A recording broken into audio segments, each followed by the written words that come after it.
Muslimin muslimat yang berbahagia, insyaallah kita malam ini bermula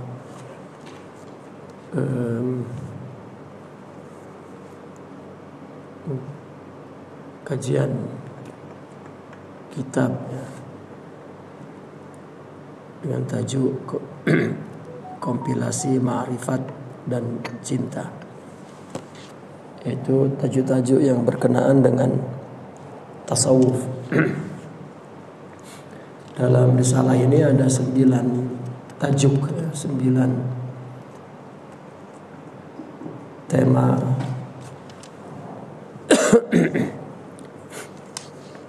tentang tasawuf.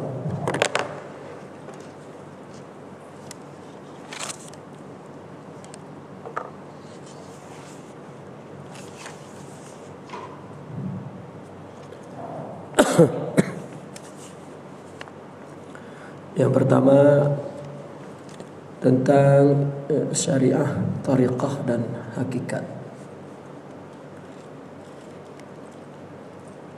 Yang kedua tentang sufi, mutasawwif dan al-faqir. Yang ketiga tentang arif, muta'arrif.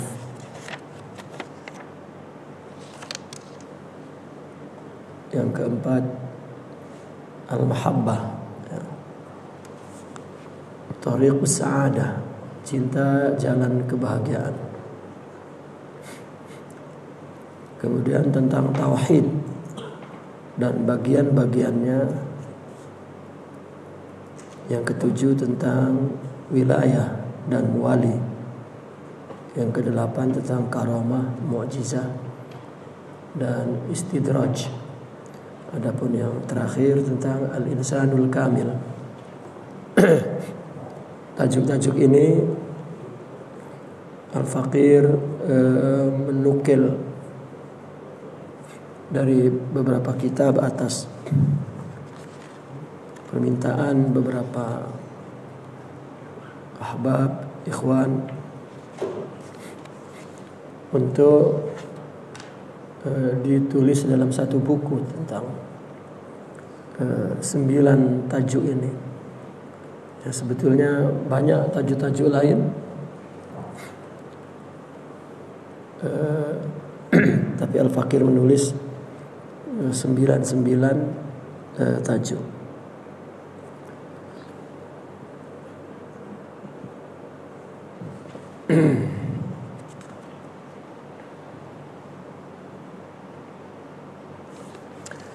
Yang pertama, muka surat pertama itu syariah, tariqah dan hakikat. Ini istilah ini terdapat di dalam tasawuf. Ya.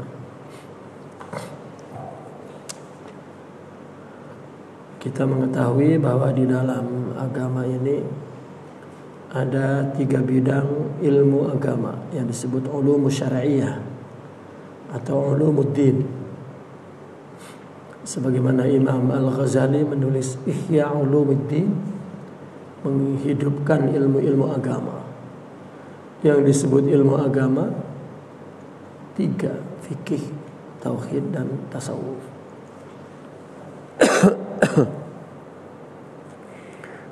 Fikih, tauhid dan tasawuf.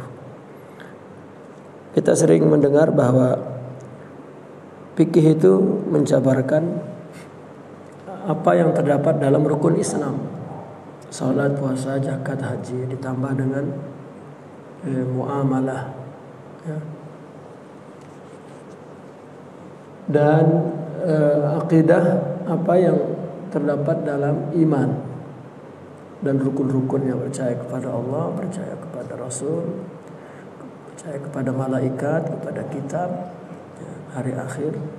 Maka buku akidah membahas tentang itu. Maka ada satu lagi ihsan, ya. Orang menyebutnya yaitu akhlak, ya, akhlak. Ada ilmu tarbiyah ruhiyah atau tazkiyatun nufus, tetapi nama umumnya yang lebih dominan, yaitu at-tasawuf. Setiap 3 bidang ini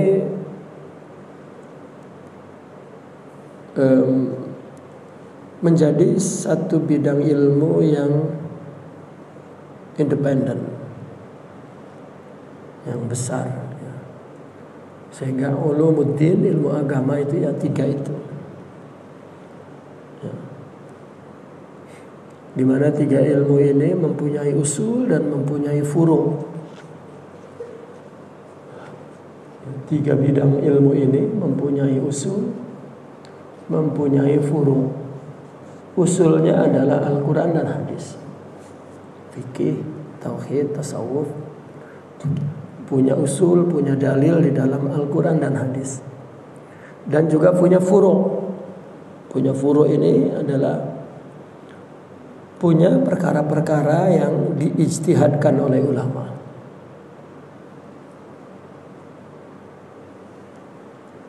Dan 3 bidang ini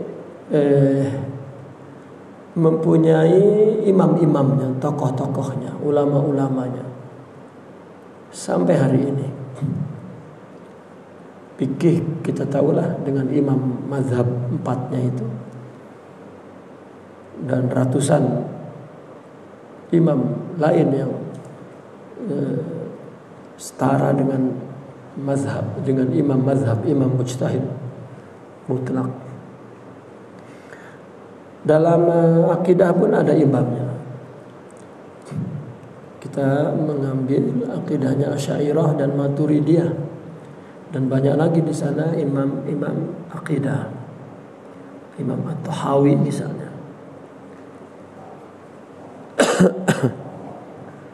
Dan termasuk di dalam tasawuf juga ada imam-imamnya.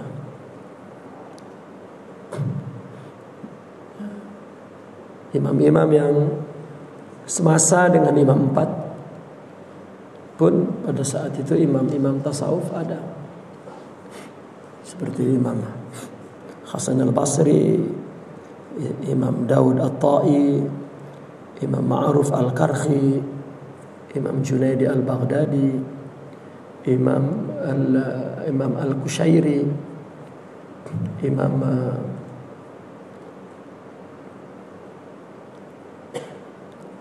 Abu Talib al-Maki.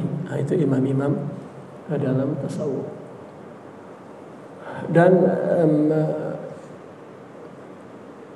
mereka menjadi madrasah-madrasah.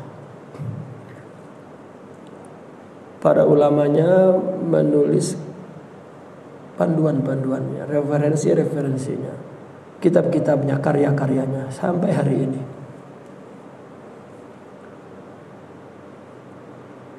Dan mereka punya penerus, pelanjut. Ada ulama yang terus menuliskan dan melakukan ijtihad dalam bidang fikih, bidang akidah, dan bidang tasawuf. Membuang salah satunya sama dengan membuang keseluruhannya. Menolak salah satunya sama dengan menolak keseluruhannya.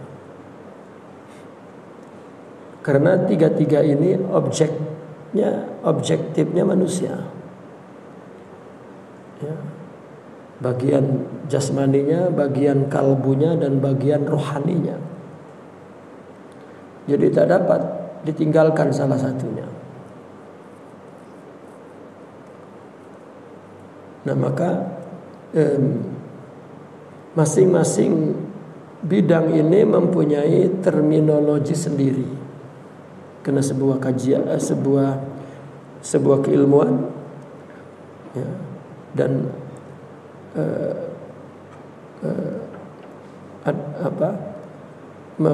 dan terus berkembang, maka timbul terminologi, istilahat di dalam ilmu atau bidang ini masing-masing.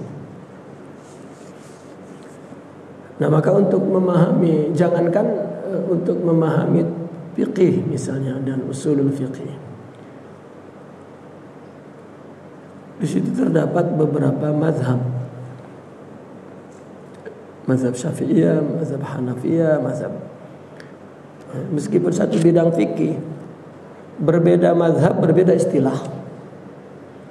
Nah, untuk memahami mazhab ini, ya, maka kita perlu memahami istilahnya. Ilmu apapun, ya, bagi yang ingin mempelajari satu bidang ilmu apapun, maka dia berarti sedang dan atau mesti mempelajari istilah-istilah ilmu itu.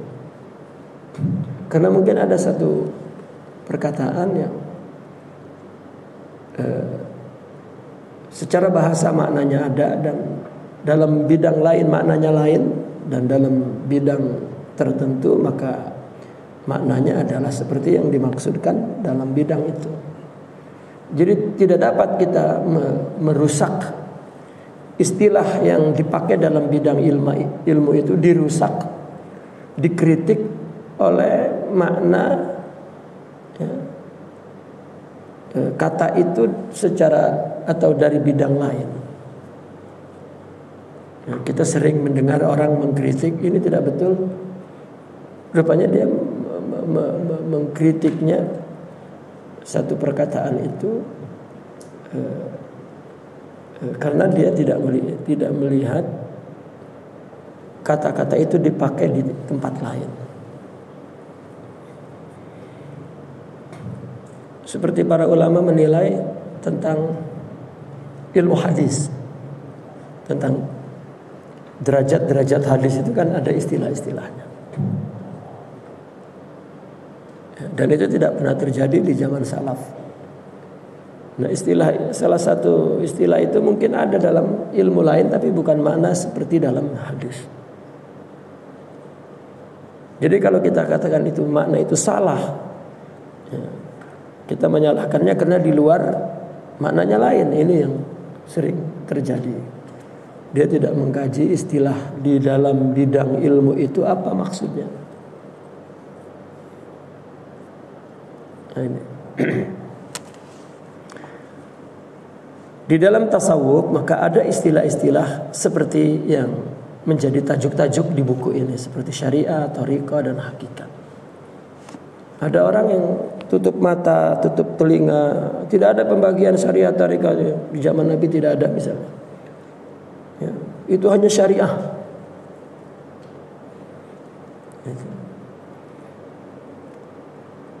Nah, mereka pun di dalam ilmu tasawuf mengakui itu syariah, ya. Namun tetap secara tafsir, ya, secara perinciannya, maka perlu ada istilah-istilah tertentu.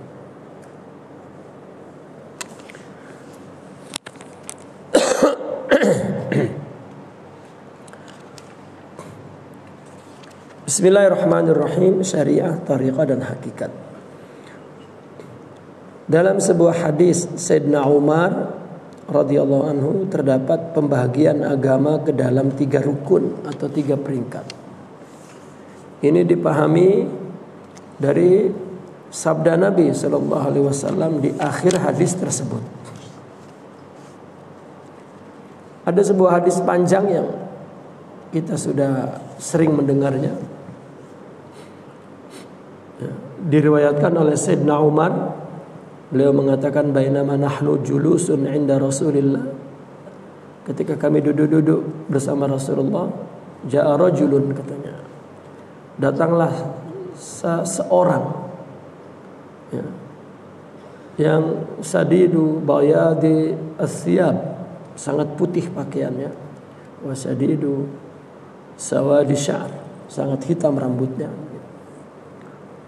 Terus hadis itu menceritakan bahwa la ya'rifuhu minna ahadun, tidak ada salah seorang pun kami mengenalnya. Kemudian orang itu duduk mengadu lutut dengan Nabi dan bertanya, akhbirni anil Islam.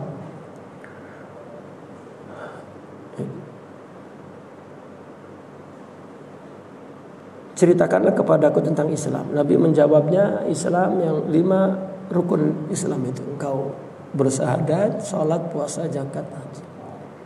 Lalu setelah bertanya, beliau mengatakan sadaqta, ya, benar, kamu benar.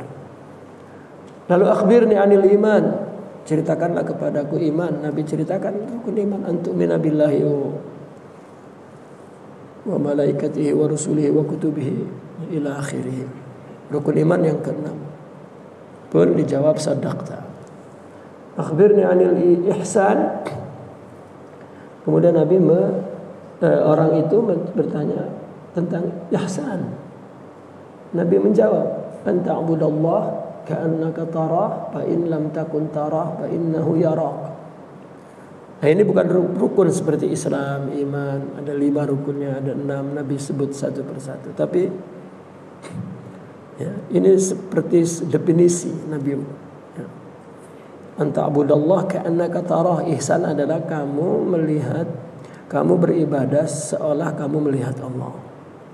Wa in lam takun tarah, jika kamu tidak melihatnya, fa innahu yarak, maka sesungguhnya Allah melihatmu. Melihatmu. Nah, ulama tasawuf terutama memahami ihsan ini adalah ya, Nabi mengajarkan cara menunaikan ibadah. Ihsan ini adalah cara menunaikan ibadah yang benar, yang sempurna maksudnya. Kalau yang benar kan berdasarkan sahih, berdasarkan syariah, tapi ini kesempurnaannya. Engkau beribadah seolah engkau melihat Allah. Ya. Ulama mengatakan ini musyahadah, syuhud. Jika engkau tidak melihatnya, maka Allah melihatmu. Ini adalah muraqabah, pengawasan, ada pengawasan dari Allah. Nah, kemudian orang sufi membuat istilah, dan sebetulnya ulama pun dalam berbagai bidang telah memberikan takwilan ya, atau makna lain dari Islam, iman, ihsan ini. Ulama menyebutnya Islam ini adalah amal, iman ini adalah i'tiqad, akidah. Ya, ihsan ini adalah akhlak. Ya, seperti mana ulama juga membagi bahwa Islam, amal ini syariat katanya. Iman, i'tiqad ini adalah tariqat. Ihsan dan akhlak ya, itu adalah adab. Bahkan ulama menyebutnya Islam dibahas di fikih, iman dibahas di akidah, maka baru ihsan dibahas di tasawuf. Ya, itu memang istilah seperti itu.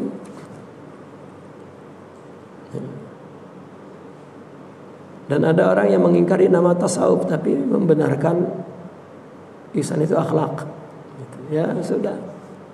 Maka orang-orang sufi pun menyikapinya la musyahata fil istilah. Kami tidak ada perdebatan dalam perkara istilah. Selama maknanya sama, maksudnya sama, ya silakan sebut apa saja.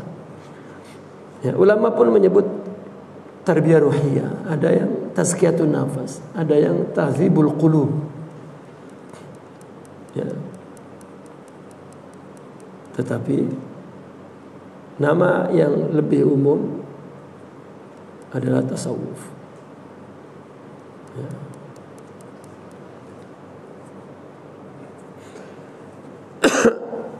Bahkan ada yang mengatakan tidak ada istilah tasawuf, yang ada ihsan. Ya, ini sama juga, tidak ada fiqih, yang ada Islam gitu. Ya, tidak ada tarekat hakikat, yang ada syariah. Yalah, tidak ada iman dan ihsan, yang ada Islam kan cukup. Nah, Al-Quran pun Allah menyebut inna dina indallahil Islam. Ya, wa may yabtaghi ghairal islami dinan fala yuqbala. Barang siapa yang mencari agama selain Islam, nah Allah menyebutnya Islam. Tapi Nabi mengatakan bahwa din itu Islam, iman dan ihsan. Karena akhir daripada dialog seorang lelaki tadi Setelah pergi meninggalkan Nabi, maka Nabi bertanya kepada Sayyidina Umar, "Atadri ya Umar manis sa'il? Tahukah engkau siapa yang bertanya tadi?" Ya. Maka Sayyidina Umar menjawab, "Allahu wa rasuluhu a'lam." Allah dan Rasulnya yang lebih tahu. Nah, Rasulullah mengatakan, "Huwa Jibril. Ja'akum yu'allimukum dinakum." Dia Jibril datang kepada kalian untuk mengajarkan agama kalian. Nabi mengatakan din. Dan sampai hari ini pun disebut ulumiddin, itu 3 itu. Ulumiddin ya 3 itu, fikih, akidah, tasawuf. Ya. Ini 3 madrasah, 3 bidang ilmu agama.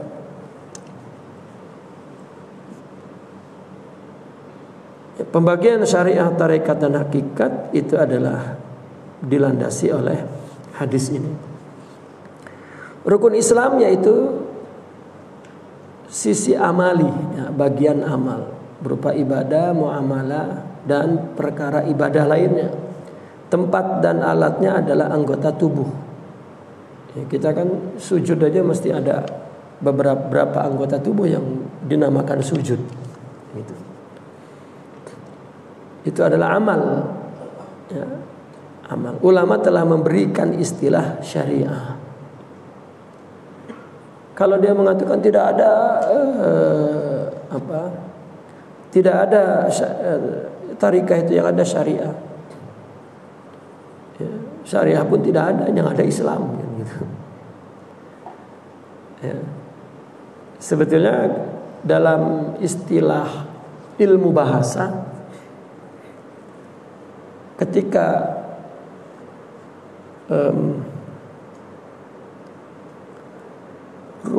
rukun agama, katakan rukun ya. Karena rukun itu ya seperti tiang. Nah, ini kan 2 kaki ini kan rukunnya nih. Kalau satu tidak ada mesti gitu. Nabi menyebutkannya ja'akum liyu'allimakum dinakum. Allama yu'allimu. Ya. Untuk mengajarkan ilmu agama, kan itu 3 tuh.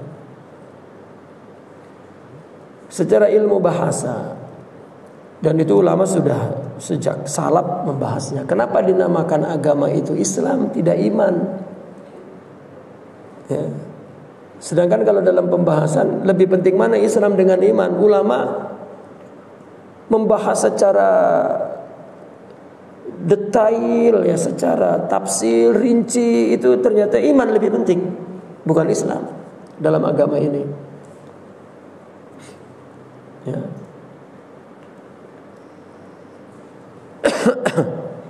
Karena amal itu sah sebagai ibadah apabila ada iman. Kalau tak ada iman, tidak jadi ibadah. Ya. Tapi Allah sudah menyebutnya dalam Al-Quran, Islam bukan agama iman. Kalau secara bahasa boleh disebut agama Islam, boleh disebut agama ihsan, boleh disebut agama iman. Tetapi nas ya, yang Allah sebut adalah agama itu Islam. Inna dina indallahi Islam. Nah, ini dalam ilmu bahasa disebut taglib. Penamaan ini penamaan min babi taglib. Ya. Penamaan dilihat dari yang lebih umum agama itu dapat dilihat apa permasalahannya ini. Daripada iman, Islam dan ihsan, mana yang lebih umum dilakukan oleh orang dan mudah terus nampak oleh orang? Ternyata Islam. Orang kan tengok Islam sholat, haji, iman tak nampak. Kita sering menyebut rumah ini ya, di Indonesia lah, saya tak tahu di sini. Mampir ke gubuk kami katanya, sila singgah ke gubuk kami. Gubukan itu atap atas. Karena itu yang lebih nampak. Ya itulah yang disebut. Ya. Tempat tinggal itu dalam bahasa Arab disebut manzil, disebut bait. Ya. Itu juga bukan menunjukkan nama rumah. Bait adalah tempat ulang-alik, karena orang pergi mesti balik, karena memang dia duduk di situ. Manzil, ya, kemanapun dia turun di situ, itu akan turun tempat lain, disebut manzil. Jadi mana yang lebih dominan itu yang dipilih menjadi namanya. Ya, orang mungkin tak ada iman lagi tapi sudah boleh sholat, iman tak kuat lagi tapi sholat dah buat, dah Islam dah. Gitu, maka ya, disebut Islam karena memang taklid. Selepas memang Allah yang pilih nama itu.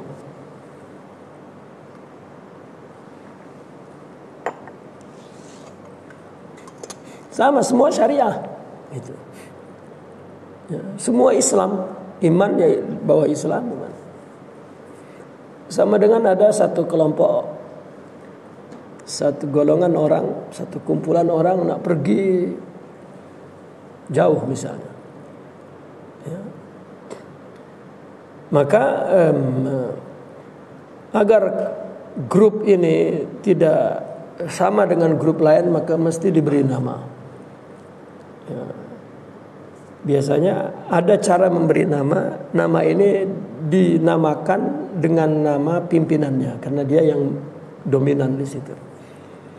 Ya, ini grup Ahmad, itu grup Ibrahim, ini grup itu. Seperti itu. Seperti di dalam tasawuf ada nama tarekat Qadiriyah. Karena apa? Karena limpahan akhlak rohani, kudwah, ya, manhaj, metoda. Ya. Yang pertama yang menemukan metode itu, yang mempunyai kesempurnaan akhlak yang banyak, melahirkan ulama-ulama, maka ya,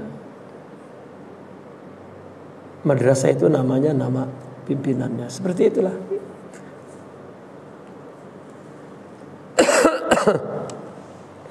Yang kedua rukun iman.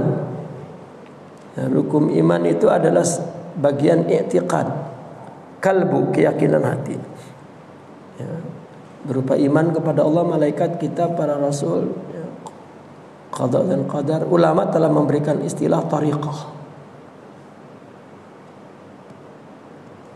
Ya.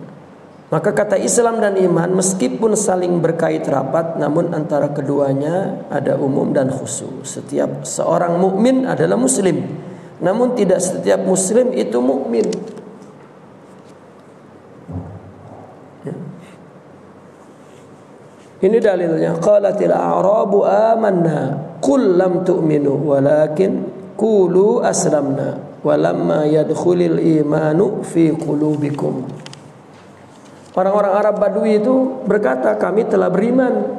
Maka Allah menyuruh Nabi, katakanlah kepada mereka, kamu belum beriman, tetapi katakanlah kami telah tunduk, ya, Islam, karena iman itu belum masuk ke dalam hatimu. Ya. Jadi ada seorang Badu baru mempercayai tentang Tuhan dan kemudian dia sholat. Ya, setelah melakukan sholat di depan Nabi, mereka berkata amanna. Kata Nabi, belum. Allah tegur, bagi tahu belum. Ya. Suruh mengatakan aslamna, karena Islam bagian zahir, ya, iman. Maka dibahaslah oleh para ulama, orang bukan Islamnya, non muslim, masuk ke dalam Islam. Kita sering mendengar orang Nasrani misalnya masuk ke dalam Islam disebabkan dia mengkaji tentang Tuhan. Dia tertarik dengan tauhid, Tuhan yang tunggal. Ramai mereka masuk Islam itu karena membaca suratul Ikhlas, Qul huwallahu ahad. Mereka suka.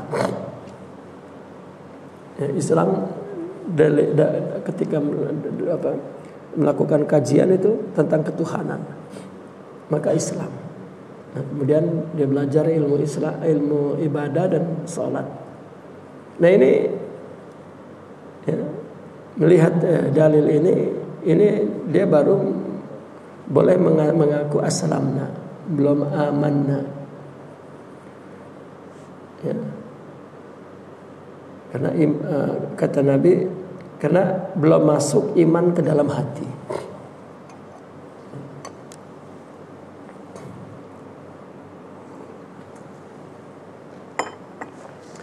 Jadi kalau agama masih dianut bagian zahir itu Islam, meskipun iman. Ya. Itu sebab rukun Islam itu yang pertama mengucap itu kan bagian dari amal zahir. Dengan alat zahir dan bersuara asyhadu an la ilaha illallah. Islam dah. Itu Islam. Ya, hati siapa yang tahu? Lalu orang berpindah agama kan percaya kepada Tuhan ya, tapi masih akal karena dia iman melalui kajian tulisan. Ya. Dia baca, dia pikir. Nah, baru membentuk ideologi ya, asas berpikir. Ya, asas berpikir. Mungkin saja kalau ada yang meyakinkan tentang pikiran tertentu berubah. Tapi kalau iman sudah masuk ke sini tak berubah. Nah, iman masuk ke hati itu bukan dalam bentuk informasi, bukan dalam bentuk idea, tapi dalam bentuk sifat-sifat mulia.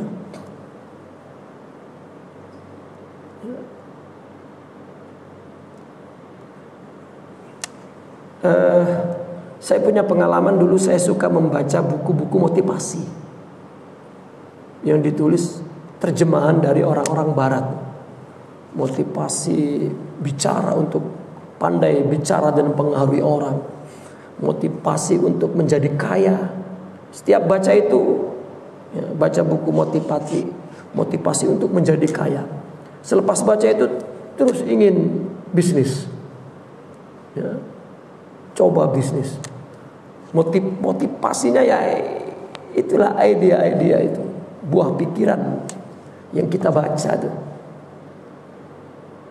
Lalu motivasi cara mempengaruhi orang, rupanya ada kaitan dengan ilmu psikologi. Kita baca buku psikologi terus.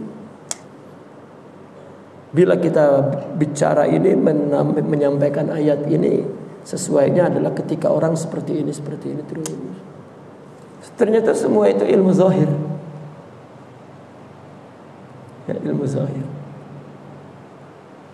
Orang melakukan kajian tentang akidah itu adalah ideologi itu. Dia boleh mengurai tentang Tuhan sampai orang yang sudah beriman di hatinya mungkin menangis mendengar ucapannya itu. Tapi dia masih bermain di kepalanya, belum sampai ke hatinya. Karena masih kata-kata. Itu bagian Islam, itu bagian zahir, belum bagian iman.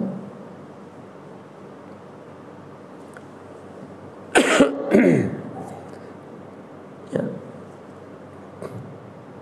Nabi bertanya kepada seorang sahabat bernama Haris, "Kaifa asbahtum?" "Asbahtu mu'minan." Bagaimana kabarmu pagi ini? Kami pagi ini dalam keadaan beriman. Nabi minta buktinya. "Wa ma misdaqu kalamik." Apa bukti ucapanmu itu? Karena iman ya, di hati tak nampak, tak ada fisikalnya. Ya. Lalu beliau menjawab, "Aku seolah-olah melihat ahli surga saling bergembira, saling berkunjung. Aku melihat ahli neraka mereka saling menjerit. Dan aku melihat aras Tuhanku dengan jelas." Nah ini kan ya, perkara yang sangat batin ya. Iman kan percaya kepada yang gaib, akal percaya kepada yang gaib, sedangkan akal ini untuk melihat fisik. Ya, melihat metafisik saja akal tak dapat. Lagi di belakang metafisik itu gaib mutlak. Macam mana itu? Ya, maka perlu turun kepercayaan itu ke dalam ruang yang gaib juga. Ya. Nah di dalam tasawuf itu ada pembahasan secara detail untuk membedakan tingkatan itu.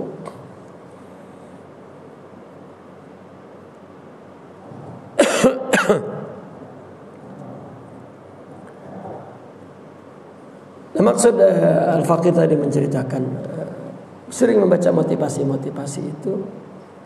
Ternyata ketika masuk ke dalam tasawuf tak perlu motivasi sama sekali. Ya.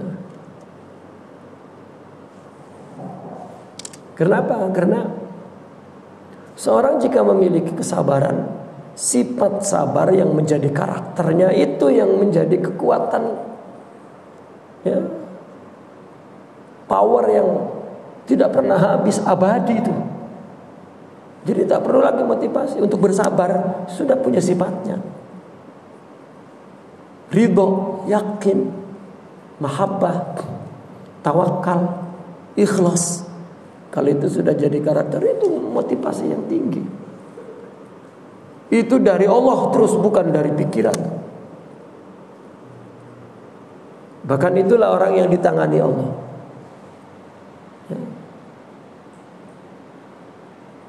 Dialah yang mendapat inayah Allah, pertolongan Allah, sokongan Allah. Dan Nabi menyuruh istafta qalbak, katanya, tanya hatimu, hati yang mana nih? Ya, kita belum punya hati. Nah karena bahasa kalbu ini ya, adalah istilah umum, orang-orang sufi menuliskannya secara tafsir. Ya. Disebut hati, tetapi dalam konteks tertentu maksudnya adalah fuad, maksudnya adalah sir. Itu punya definisi, punya.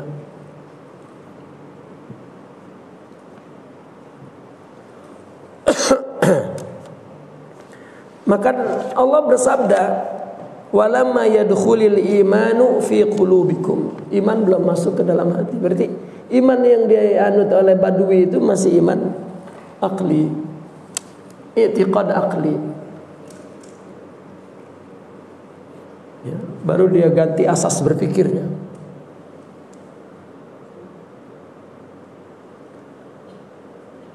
Nah, iman yang masuk ke dalam hati bukan informasi, bukan ya, seperti tadi kita ya, dimotivasi itu. Seperti orang duduk di dataran, kemudian dia berzikir, pakaian putih-putih kan, berzikir, lalu yang mimpinnya terus ilallah, nangis semua. Itu kan motivasi dari luar. Pulang dari situ dia gelak-gelak, maksiat pula. Ya. Tapi jika iman sudah di sini, tak perlu semua itu. Tak perlu mendengar suara mendayu-dayu tuh. Cawan jatuh pun sudah dapat rasa teguran Tuhan. Allah. Ya. Kita kalau belum dilanggar kereta belum rasa ditegur oleh Allah. Nah ini dipindahkan motivasi itu. Orang sufi menyebutnya al-amilul fani, dipindahkan kepada al-amilul baqi. Motif yang fana ya, berubah menjadi motif yang baqa. Ya. Al-amilul baqi itu ya Allah. Dan tasawuf ini seolah-olah untuk merubah iman yang masih dalam pikiran menjadi hati. Kalau kita istilahkan motivasi, maka motivasi yang fana ini ya, diubah menjadi motivasi yang baqa. Dia tak berubah meskipun orang itu berubah. Mulai dia suka, mulai dia tak suka, dia tak berubah, tetap suka. Karena dia melihat Allah saja.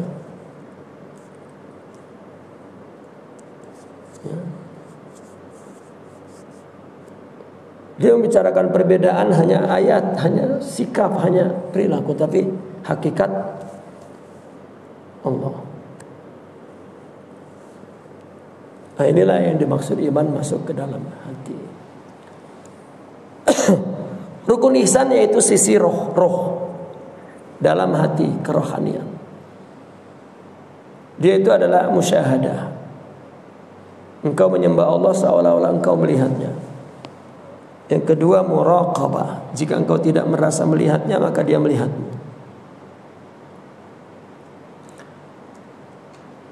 Nah, ahwal kerohanian serta melihatnya, maka dia melihatmu.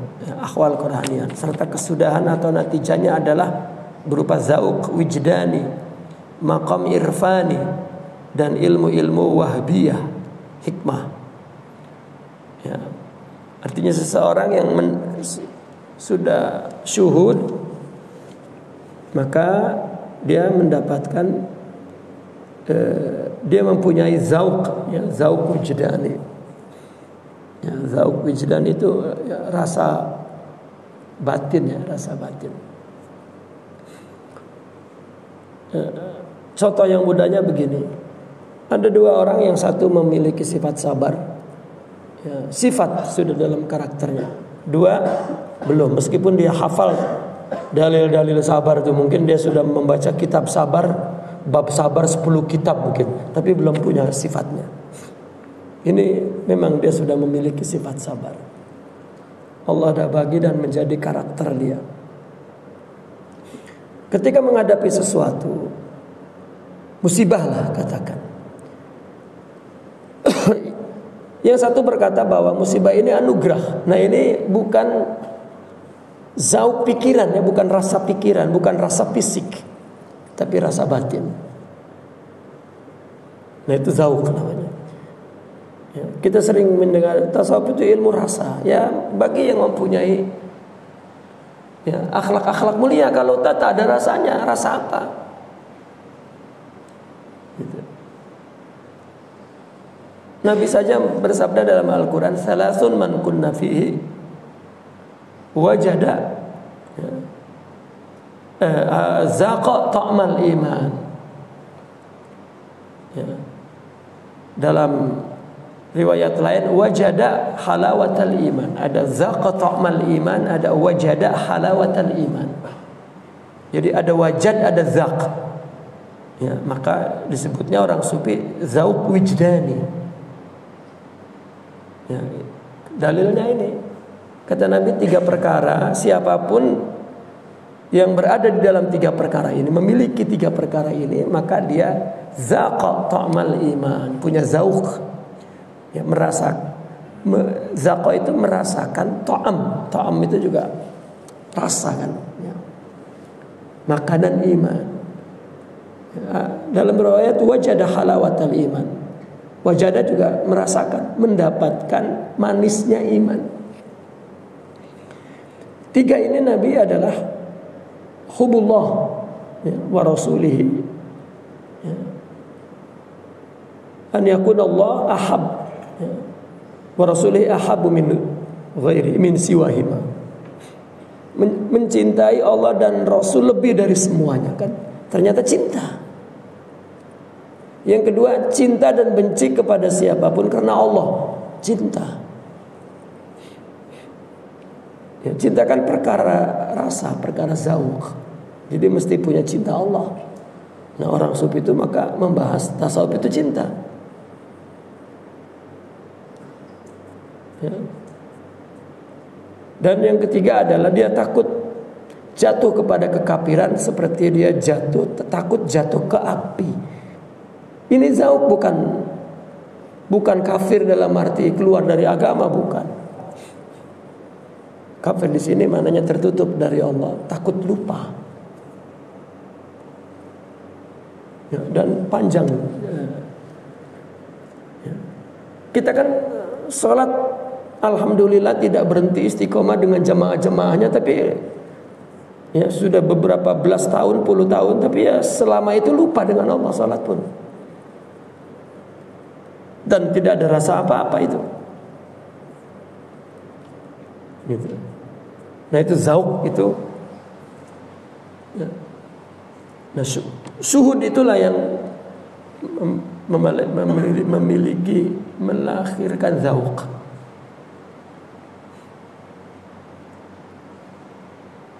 Para ulama menamakan hakikat. Dan yang berkelayakan terhadap kajian bidang ini adalah para ulama sufi. Seperti ulama fikih tauhid, fuqaha dan tauhid. Untuk menjelaskan hubungan antara syariah dan hakikat dulu. Kebanyakannya kita mendengar syariah hakikat gitu. Ya. Islam ya akhlak, Islam akhlak.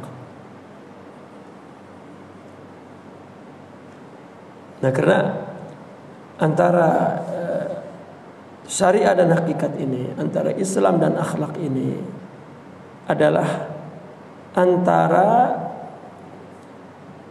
benda dan baunya, katakan begitu. Saya selalu mengumpamakannya durian ya. Bendanya durian, baunya durian.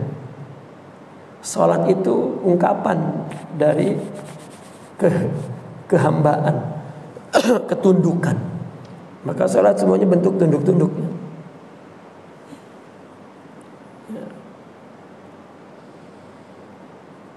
Nah maka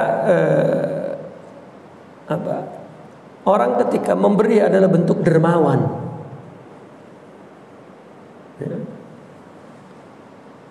Dan ibadah yang dilakukan murni karena Allah, bukan karena apapun, ya, itu ikhlas. Maka orang yang memiliki keikhlasan mesti melakukan apapun atas dorongan ikhlas ini, tidak pernah pamrih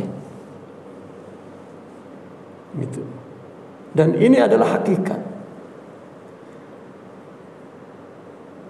ya. Itu sebab Nabi mengatakan innama bu'istu liutammim makarimal akhlak. Syariatku yang sempurna ini ya untuk membangun akhlak. Gitu. Karena pada gilirannya ibadah ini ungkapan akhlak.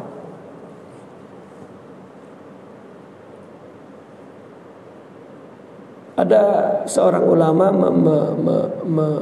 memberikan kesimpulan ringkas-ringkasnya tentang kitab Ihya Ulumuddin. Kata beliau bahwa Ihya Ulumuddin ini hanya menjelaskan satu fikrah. Beliau ingin mengatakan bahwa ibadah itu bagi pemula, orang yang mula-mula ini tujuan. Maka untuk ibadah ini dia belajar menuntut ilmu secukup-cukupnya agar dia boleh ibadah. Lihat orang yang belajar. Kenapa kamu belajar? Untuk ibadah. Jadi tujuan.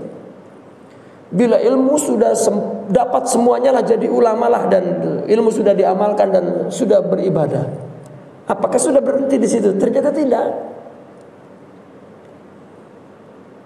Ya. Maka ibadah kemudian menjadi wasilah,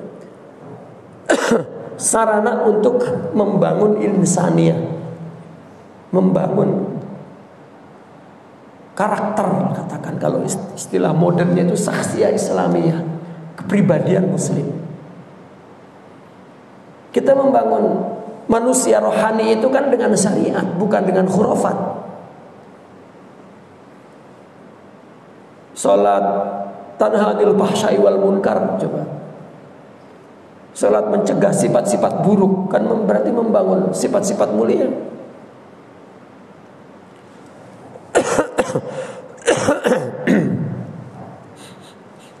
Ya.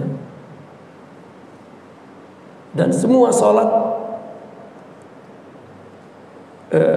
adalah seperti seremonial zikir, ya, semuanya zikir itu. agar hatinya berzikir.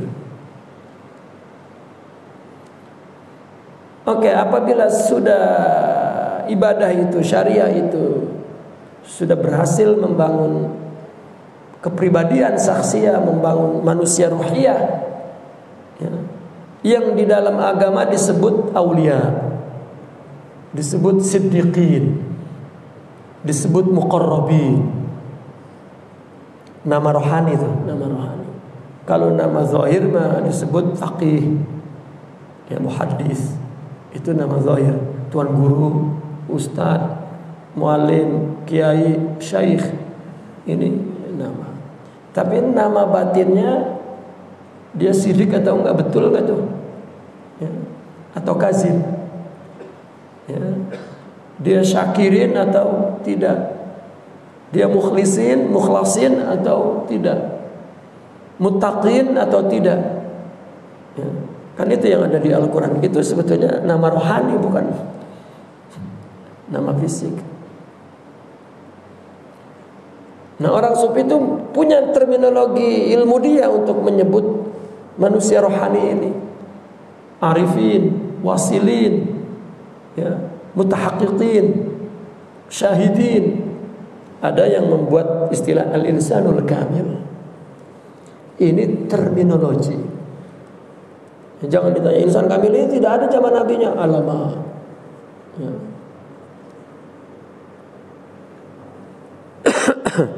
Sudah maju-maju ulama membuat terminologi ilmu itu, ya, disuruh dihapus pula.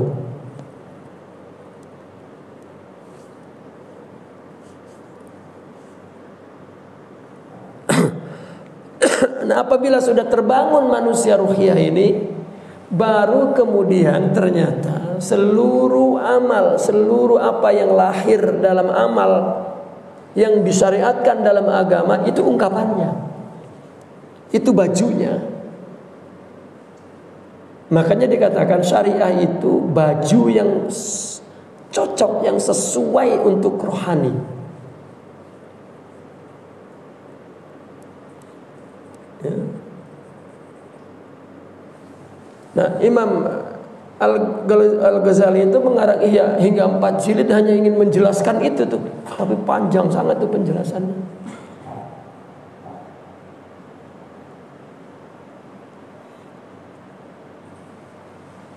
Nah, di dalam agama, ilmu agama, Islam, iman, ihsan, ilmu yang bekerja untuk membangun rohani itu tasawuf, ihsan. Maka tasawuf mesti berdasarkan syariat, karena memang pembangunan syariat itu hakikat ini dengan syariat, dan syariat itu ungkapan hakikat, begitu.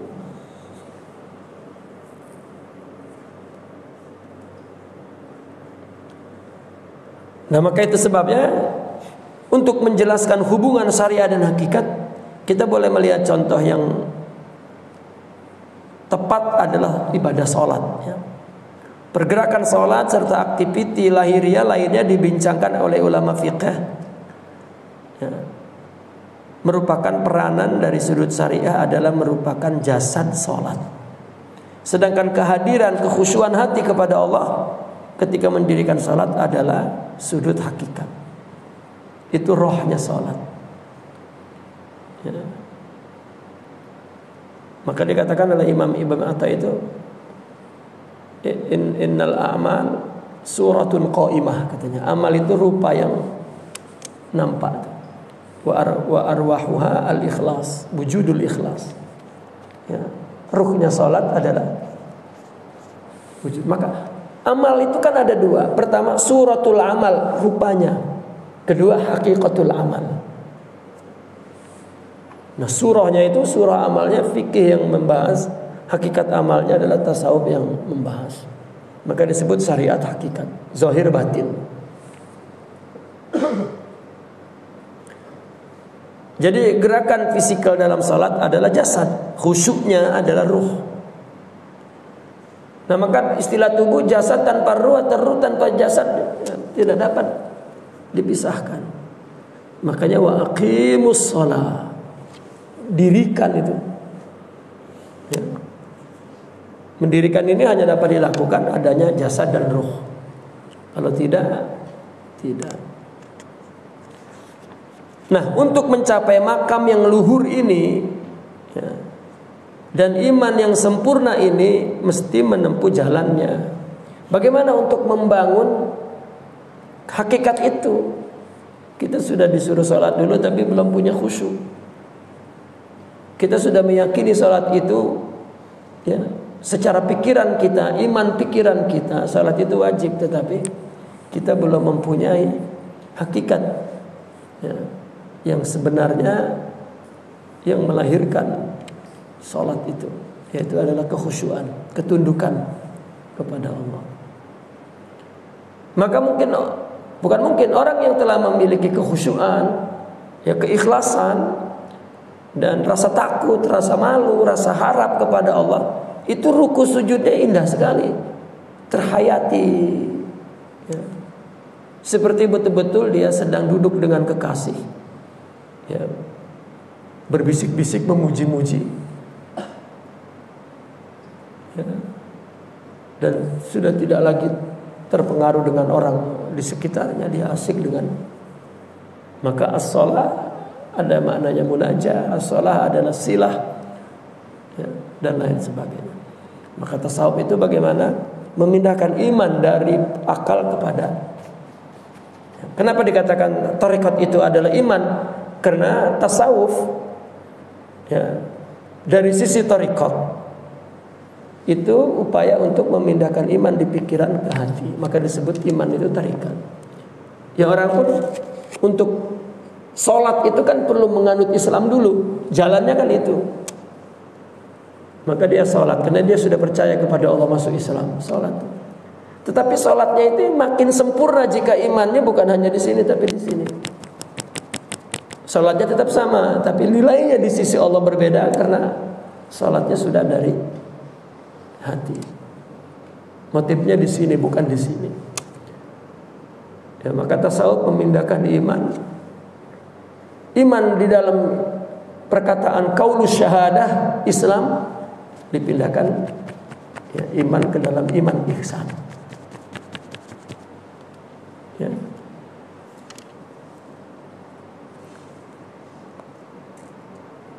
Baiklah tuan-tuan, kita mungkin ya.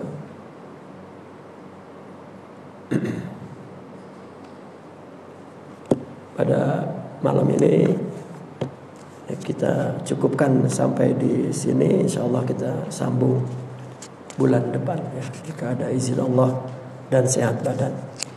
Aku qouli hadza wa astaghfirullah li wa lakum. Assalamualaikum warahmatullahi wabarakatuh.